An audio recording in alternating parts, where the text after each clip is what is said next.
Kuna mtu anaitwa man of the match na mimi kuna mtu anamuita man of the event. Mtu wa tukio. Kwa hiyo man of the match, yani tukio la jana, sawa? Man of the match anaweza ni mtu ambaye uwanjani. Sawa, lakini mtu ambaye mpaka nje ya uwanja. Watu man of the event alikuwa Pimpini Kamara mzee. Katika ubora wake kabisa. Zile penalty zile mbili alizoziokoa kama zingeingia maana bado ungekuwa kuna kubishana. Sasa hii consistency ya kwenye makundi Yanga ndio level yake kwa sasa. Simba level yake ilikuwa ni hatua ya robo. Amevunja. Ndio kitu ambacho anakisema Jerry Muro. Lazima Simba wawe walimu wa Yanga. Sasa Simba tuwaite mwaka nusu. Ni kitu ambacho tukiheshimu. Mimi natamani Yanga waje wafikie level ambayo itengeneze ile status.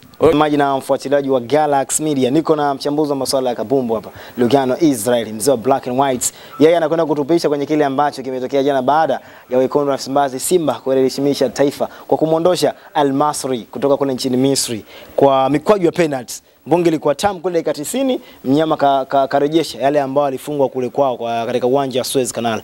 Lugano Israel anakwenda kutujuza yeye mchezo mautizama vipi na anafurahi kiasi gani yeye kama Mtanzania. Watu sija kaweka dosari hapo. Kama Mtanzania kwanza, umepata furaha kiasi gani baada ya Simba kutinga hatua ya nusu finali? Maana mwaka robo ilikuwa kubwa sana, watu wamezungumza, watanizana kuwabeza kwa stari hiyo. Sasa hivi mwaka robo amezikwa rasmi. Mwaka robo sasa hivi hata sikika tena. Asikiki. Mwaka robo yani kazikwa. Wale ambao walikuwa na kamdomodomo mwaka robo pia. Sio Tanzania neno gani aisee. Lakini yote katika yote tuwapongeze Simba. Unajua haikuwa kazi rahisi haikuwa kazi nyepesi kwa sababu kama umefungwa goli 2 ugenini unarudi nyumbani unatakiwa uonyeshe kwamba ule msemo kwa Mkapa hatoki mtu. Ulikuwa ni mlima. Goli 3 zinahitajika. Alafu watu wako low block. Muda wote wako chini kule. Ilikuwa sio kazi rahisi. Alafu kuna wakati Simba walienda kupelekewa moto. Uliona ule moto ule? Niliona. Mungu nisaidie. Yani kama sio maombi akina Mwamposa. Pale ilikuwa ni goli.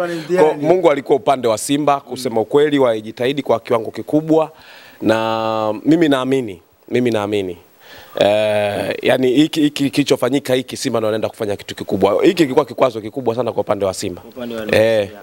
Upande wa Simba ilikuwa kikwazo kubwa. Maana Al Masry sio kwamba ni timu ndogo, isipokuwa walikuwa na mipango yao nao. Na Waarabu na mbinu zao walitegemea kwamba ataingia kwenye mikwaju ya penalty wataenda kutoboa. Umenielewa? Na Mungu alikuwa upande wa Simba. Pimpini Kamara anapangua mikwaju miwili, si ndio? Kapombe watu kuna baadhi sehemu ambapo mimi ni kuepo walivyomuona Kibu anaenda kupiga penalty mama we. Kapiga bonge la penalty. Aua ndo alianzisha kwa sababu unajua unapoenda kuchukua mikwaju ya penalty unapopiga kwenye ile mikwaju ya penalty 5 lazima yule ambaye mpigaji wa penalty ndio akaanzisha kupiga penalty kwa sababu yeye ndo anaenda kutengeneza confidence kwa wachezaji wengine. Angekosa Aua shughuli iko imeisha kwa sababu watu wote wale sio wapigaji wa penalty. Mpigaji penalty umekosa tena, sasa sisi tufanyeje? Unaingia na kitete. Kwa walivyopata na wale walivyokosa ikawa ni confidence kaongezeka kwa upande wa Simba. So far. Sasa nakumbuka tulizungumza kabla mchezo na wewe ulitoa moja kwa moja ukasema Simba anaenda anamuondosha Al Masry. Na ndio kitu ambacho kimekwenda kutokea. Kwanza uliona kitu gani katika kukiangalia wachezaji wa Simba moja kwa moja, uliona kitu gani ukasema Simba hii anatoboa? Kwanza nikukumbushe kabla ya hii hatujazungumza kwamba Simba anatoboa. Kwanza kipindi cha kwanza nisemaga Simba atoboi. Nikiwa na fact niwe mkweli. Nisema Simba ile ilikuwa ni wakati Simba anaenda kule. Baada ya kuitazama mechi ndo kaja ukaniambia tena hii Simba anaenda. Ndo hapo najikumbusha na wakumbushe watu pia. Niliwaambia kwa sababu ukiangalia daraja la ligi ya Misri ukifanisha na ligi yetu ni tofauti. Kwa timu ya daraja la Misri ambayo inashika nafasi ya 4 sawa, huku ndo ligi kuu. Umenisoma? Kipimo ambacho tulikuwa nakipimia Al Masry na Simba ni kwamba tulikuwa naipa mimi binafsi nilikuwa naipa Al Masry kwa sababu ya ubora wa ligi ya Misri. Umeelewa?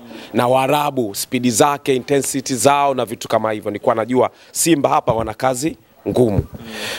Baada ya mchezo kuona intensity yao, kuona ubunifu wao kwenye mashambulizi, uoga wao. Unajua Simba jina ambayo imejitengenezea sasa hivi ukigundua sasa hivi hakuna timu ambayo haiogopi Simba. Umeelewa? Hata kikutana na Al Hilal sasa hivi, Al Ahly sasa hivi, Mamelodi sasa hivi, wote wanakuwa na hofu na Simba. Ile fear factor. Ile fear. Umeelewa? Kwa hiyo inawezekana Simba sio bora sana, lakini wale watu uoga tu ukajikuta wanakaa chini kwa ajili ya kuzuia. Kwa hiyo baada ya ule mchezo nikagundua kwamba Simba atatoboa kwa sababu wale jamaa nyumbani walikuwa wanalinda. Nikasema kama amelinda nyumbani, sawa, ugenini watakuwa na uoga zaidi wa ule walikuwa nao. Na ukiangalia Simba the way ambao walikuwa wanakosa bahati ya kufunga, nilikuwa nakumbuka nishazungumza neno bahati. Kwenye mpira wa miguu kuna neno bahati pia. Bahati ya kufunga, wale walifunga magoli yale ambayo Simba alifanya makosa na wao wakaenda kumaliza. Simba walishambulia sana lakini hakuwa na bahati ya kutumbukiza mpira kwenye nyavu. Nikasema bahati haiwezekani kwa siku zote ukawa huna bahati. Haiwezekani. Kama una bahati basi hutaki kuwepo duniani. Yaani wewe unadondosha hela tu afu hata kuokota hata siku moja, hapana. Sasa kikubwa ni kwamba mchezo huu nilijua kwamba Simba atapita kwa sababu mwalimu atakuwa ameona mapungufu yao. Simba alikuwa na shida sana, timu ambayo inajilinda sana. Simba kuifungua ilikuwa ni kazi sana. Sasa nikaona mwalimu atakuwa amepigiwa kengele kwamba sasa hapa anatolewa kwa sababu sina mbinu ya kupenya kwenye njia ngumu. Ndio maana nikaja nikasemaje, ili Simba ishinde lazima Mpanzu awe anaingia katikati. Unajua Mpanzu ana dribble mzuri sana kama ilivyo kwa Kibu Dennis. Ili upate nafasi nzuri ya kupata matokeo lazima aingie katikati. Mashuti yote aliyopiga Mpanzu yametokea sehemu gani? Katikati. Na angekuwa nenda pembeni asingeweza kuleta matokeo kwa sababu unategemea tu akupigie cross. Sasa mtu kama Mpanzu sio mtu wa cross, ni mtu wa kukupa matokeo. Na jana nilifikiri pengine hata penalty ingetokea kwa kama angeanzia yani alivyokuwa anacheza katikati, kwa sababu unapoingia kwenye box tayari unaenda kufanya vurugu nyingi. Umeelewa? Bahati nzuri goli uliona kutoka kama namba 10 fulani hivi ndani. Umeelewa? Lakini tuzungumzie kwa kuwapongeza Simba. Yaani kupita hapa sio kazi nyepesi. Watu wasichukulie poa. Wanaobeza kwamba tushafikaga finali sisi. Mimi nimempigia akili yangu kaniambia kabisa hiki kitu chochote ambacho kimefanyika na Simba, yani sio cha kuongelea tena mwana Simba. Natakiwa atafutwe mtu ambaye ni mwana Yanga kindakindaki. Mwananchi kabisa azungumzie hii anaionaje. Yeye mwenyewe amejisikiaje? Nimemtafuta Jerry Muro. Jerry Muro anasemaje? Alikuwa afisa habari wa Yanga. Nimemtafuta Jerry Muro. Jerry Muro amezungumza kiukomavu kabisa. Kwa mtu ambaye anajua soka. Yani ataanza kumuelewa Jerry Muro kwamba ni miongoni mwa watu ambao ni watu wa black and white. Inahitaji ukomavu kweli kweli. Ni ukomavu kweli kweli. Sasa hapa bwana Kawabe, kwa sababu tumeizungumzia Jerry Muro, tumpe maua yake kwanza. Alichokisema kwanza. Siwezi kuchukua kipande chote lakini tuchukue baadhi ya maeneo ambayo Jerry Muro aliyazungumza. Tutapata tu chochote ambacho alikizungumza, utapata kusikia. Huyu ndio Jerry Muro. Lakini kwenye kuongea tunaongea ili pia kuanikiza timu yetu na sisi ifanye vizuri. Na ndio maana narudia kusema kwamba walichokifanya Simba leo na sisi Yanga tuna cha kujifunza. Na lazima tujifunze kutoka kwenye the best practices walizozifanya wenzetu. Wamejaribu na dunia nzima imeona wamefanikiwa. Hili halina ubishi kabisa.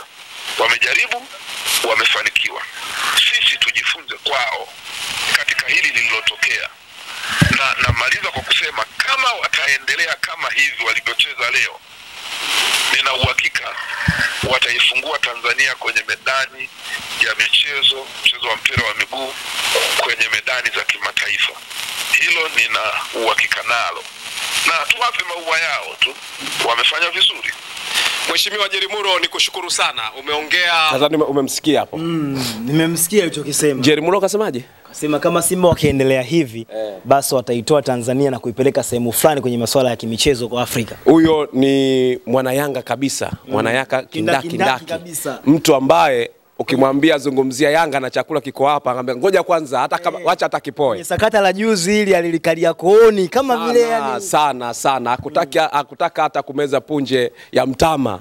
Asema ngoja tulimalize hizo swala. Sasa maoni yake wewe ukiachana na alichokizungumza na wewe ukitulia peke yako hivi kaifikiria Simba alichokizungumza, unaungana na moja kwa moja? Yani hicho kitu Rama utakiwa hata ukae uanze kufikiria Yani Simba, yani awe mwana Simba, asiwe mwana Simba. Mtu mwenye ubongo tu ambao uko sawa sawa.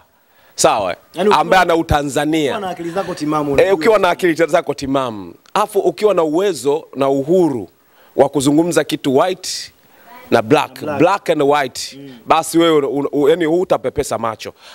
Rama, tuongee ukweli, hakuna timu mpaka dakika hii kwa Tanzania kwenye masuala ya kimataifa, michezo ya kimataifa ambaye ana heshima kama ya Simba.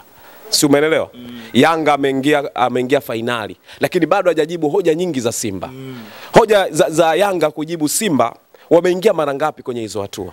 Umeelewa? Yanga kaingia na kutoka. Kaingia na kutoka. Kama mtu ubatizo. Sasa kuingia kwenye hiyo Confederation Cup, sawa? Ni kwamba umeshindwa kwenye ligi ya mabingwa. Sawa. Alivyoingia kwenye Confederation Cup akaenda moja kwa moja mpaka finali, si ndio? Malengo yao yalikuwa ni makundi. Makundi mara ghafla uko robo. Robo nusu, finali. Yani kama ilikuwa angekewa. Umeelewa kwa upande wa Yanga. Lakini baadaye akaja kuona muendelezo mwingine mara baada ya kucheza na Mamelodi Sundowns, si ndio?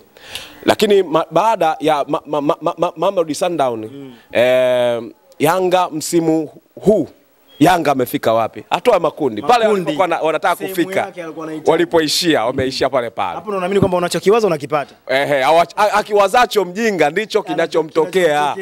Si umeelewa? Kwa Yanga bado kama alivyosema Jerry Muro, Yanga wana sababu kubwa sana ya kujifunza kwa Simba. Wasikaze vichwa. Hiyo tunazungumzia kujifunza katika nini? Unapokuwa mtu mwenye akili timamu, mwenye ubongo tuliotulia, hata chizu kimono unaweza kujifunza.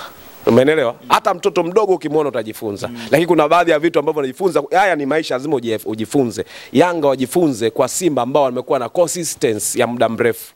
Sio kitu kidogo kwa soka la Afrika. Umeelewa? Ubakie pale pale. Hapo unakutana na Al Ahly tu peke yake ambao wana nguvu ya kubakia kwenye nafasi hiyo siku zote. Umeelewa? Experience de Tunis, umeelewa? Kina Raja wanaenda wanashuka narudi kwa sababu pia ushindani ya kwao. Kwenye nafasi hizo za hatua robo finali, hapo namzungumzia Al Ahly. Umeelewa? Mpaka finali. Sasa hivi tunazungumzia Simba naye kwenye. Sasa Simba kwenye robo finali amekuwa na consistency. Yanga wanatakiwa watuwekee mazingira sasa ya kuamini kwamba Yanga wanaweza kawa na uwezekano wa kukaa sehemu kwenye ubora ule hata kwa miaka 5.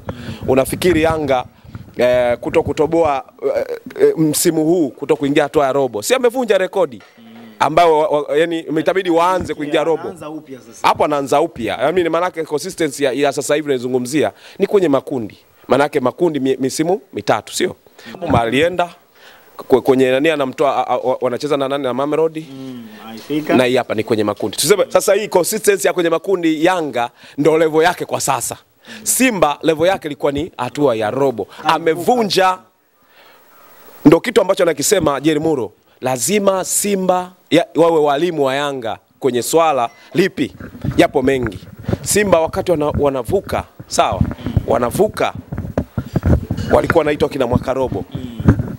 Hawajavuka hii hapa. Alafu hiyo tunasema wanaitwa kina mwaka robo. Ile ilikuwa ni sifa. Mimi nilikuwa nashangaa kwa upande wa Simba tu wanachukia kina mwaka robo. Mimi ningewauliza Yanga, nyinyi tuwaiteje kina mwa makundi? Kwa sababu mwaka kundi na mwaka robo. Mwaka robo wazikwa sasa. Sasa kubwa sasa ni mwaka robo, lakini mwaka robo kazikwa sasa inakuwa mwaka nusu. Mwaka nusu, sio mwaka nusu finali, mwaka nusu. Kwa sasa Simba tuwaite mwaka nusu. Ni kitu ambacho tukiheshimu. Mimi natamani Yanga waje wafikie level ambayo itengeneze ile status. Unajua mimi Simba sasa hivi ni status kubwa. Kuna kipindi msimu uliopita wakati Yanga anacheza Mamelodi Sundowns nilikuwa nazungumza na watu wa Afrika Kusini. Sawa? Kuna jamaa anaitwa Napesa Jozi. Ni shabiki wa Simba kindaki. Akaenda kuquestion kwa watu, nikampa kazi, bwana question kwa watu kama wanaifahamu Simba. Wanakuambia Simba wanaijua sana. Hapo anacheza Yanga. Sasa wakawa wanashangaa Yanga Afrika Kusini. Na ndio hata wale wa Al Masry pia kwenye mahojiano ambayo amefanya Shabalala jana alisema pia kwamba Al Masry alikuwa anawaambia wachezaji wa Simba, mbona nyie mpo huku? Kwa nini msingekuwa mnacheza klabu bingwa kutokana na timu yenu ilivyo? Umeelewa? Wakawaambiaje kwamba bwana kuna mtu ambaye ni giant wa ligi ya Tanzania ndio yuko kule, sisi huku tulikuwa watu watatu. Wangesema ukweli Simba alikuwa sio kwa watatu. Kwa hiyo Rama nikwambie kiukweli kabisa, Simba alichokifanya ni kikubwa, sio kwa udogo. Yani hata wao wana Simba wenyewe wakati wanasema tunapita, lakini huku wameweka maneno ya akiba. Akiba yao ilikuwa ni kwamba unapitaje goli 3? Wewe umeshindwa kumfunga JKT Tanzania goli 3, unaenda kumfunga Al Masry au Mwamposa. Yani yote hayo tuseme Mungu, unajua yule ni mtumishi tu wa Mungu, lakini Mungu kawasaidia Simba wavuke.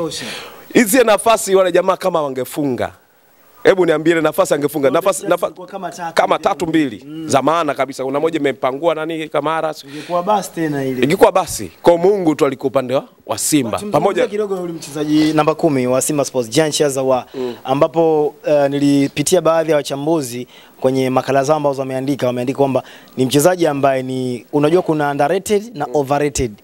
Yule amebi overrated, yani kwamba anachokideliver sio hicho ambacho kinazungumza mitaani kutokana na namba ambazo ako nazo ligi kuu. Kwa hiyo ambapo umemtizama katika hizi mechi mbili za robo finali, Jean Chazawa ni mchezaji wa aina gani? Ni mchezaji wa daraja ambalo la juu la chini au la kati. Unajua Chazawa hata siku akiondoka Simba hakuna mtu atakayeshtuka. Hakuna kitu. Yani Kibwa au Mpanzu. Aondoke Kibwa, aondoke Mpanzu, alafu watu wakae kimya. Hiyo vita utaanza. Asikwambie mtu usajili uliopita ambao ulikuwa na mbilinge sana, ulikuwa ni wa Kibu Dennis. Yanga anamtaka, sawa. Nje Norway anamtaka. Norway watu wanasema alikuwa Gweresha tu. Unajua kama ya nani? Ya Israel Patrick Mwenda unazunguka hivi. Patrick akasema anaenda Cyprus, kumbe anataka kwenda Kariakoo. Akamzuka akapeleka Singida kidogo, Singapore ya Singida. Afu lakini unapomzungumzia Chazawa, ni mchezaji ambaye yani uwezo kumweka kwenye kiwango cha juu sana. Chazawa akikosekana kwa upande wa Simba kwenye mchezo, hakuna mtu ambaye atakuwa na hofu sana. Yani kuna madaraja ya kawaida. Mimi ya Chazawa naona ni mtu ambaye ana bahati. Ukiangalia hata magoli mengi ambayo amefunga, licha kwamba ana magoli mengi, magoli anayoyafunga Chazawa mengi ya kutengwa. Umeelewa? Free kick kama ile ambayo amepiga imegonga Besela jana. Umeelewa? Mipira ile sio kwamba tuheshimu penalty tunaheshimu, lakini tofauti ukiangalia na mtu ambaye sasa hivi ana muda mfupi tu kama Mpanzu, anakuonyesha kitu ambacho huyu jamaa kama hajafunga lakini kuna vitu anavifanya. Kwa hiyo Chazawa sio mchezaji ambaye mimi nadhani yule kinachomponza kwa namba anayocheza, yule ilibidi aweke namba 9 kwa sababu anapenda sana kufunga kuliko kuassist kama ilivyo namba 10. Kufunga anafunga kwenye mipira ipi? Unajua namba 10 ni bora, lazima uwe bora zaidi namba 9 kwa sababu namba 10 siku zote wanasema ni mtu ambaye ana kipaji zaidi. Yani namba 9 anaweza kaa ni mfungaji tu. Namba 10 anakuwa na uwezo wa kukaa na mpira kwenye miguu. Yani namba 10 ni kiungo. Yani unajua kuna ile wanasema double striker, lakini kuna mtu unamtaka kumtumia namba 10. Huyu ndio mwenye kila kitu. Yani yeye anamtengenezea mazingira nani? Namba 9. Mfungaji. Umeelewa? Of course kufunga anaruhusiwa, hakuna anayezuia, lakini yeye kazi kubwa sana kulainisha mipira. Namba 8 analainisha vile vile, lakini namba 10 lazima ile namba 10 ukivaa mgongoni unajua ni mzigo. Umeelewa? So yani sio uzitumia ndio wamewaponza wa sasa hivi. Yani kufunga yani ile namba 10 kama akipewa Mpanzu. Namba ambayo anacheza Chazawa. Akipewa Mpanzu, mimi nakwambia si niko hapa, utakuja kuniambia siku kocha, inawezekana siwe huyu akawa mwingine, maana kocha akija unajua anakuja na mtazamo tofauti. Unaweza kashangaa akamwambia mimi nataka wewe Mpanzu uone unatokea hapa namba 10 hapa. Mpanzu mtu ambaye ana uwezo kukaa na mpira, anaweza kumpunguza mmoja, alafu yeye anakimbilia golini. Mimi nakwambia Simba atasema tulichelewa wapi na Mpanzu. Yani Mpanzu kukaa pembeni, yani wanapa option watu ambao ni fullback kuweza kumdhibiti, kwa sababu kuna kisehemu unaweza kumhifadhi. Wakati anakimbilia pembeni, lakini katikati akikimbia huku anaingia katikati. Kuna kitu gani? Kwa hiyo Chazawa ni mchezaji ambaye siwezi kumpa daraja hilo, lakini kwa wachezaji wetu wa Tanzania, angekuwa ni Mtanzania ningesema katika wachezaji wetu wa Tanzania naye yumo katika wachezaji wakubwa. Pin Kamara jana amekuwa shujaa, naweza nikasema hivyo, kwa sababu yeye ndo alikuwa na hatima ya mwisho. Mikono yake miwili ilitumika kuiharibu mechi ya Al Masry. Mikono hiyo miwili imetumika kuivusha Simba Sports Club. Kuna mtu anaitwa man of the match na mimi kuna mtu anamuita man of the event.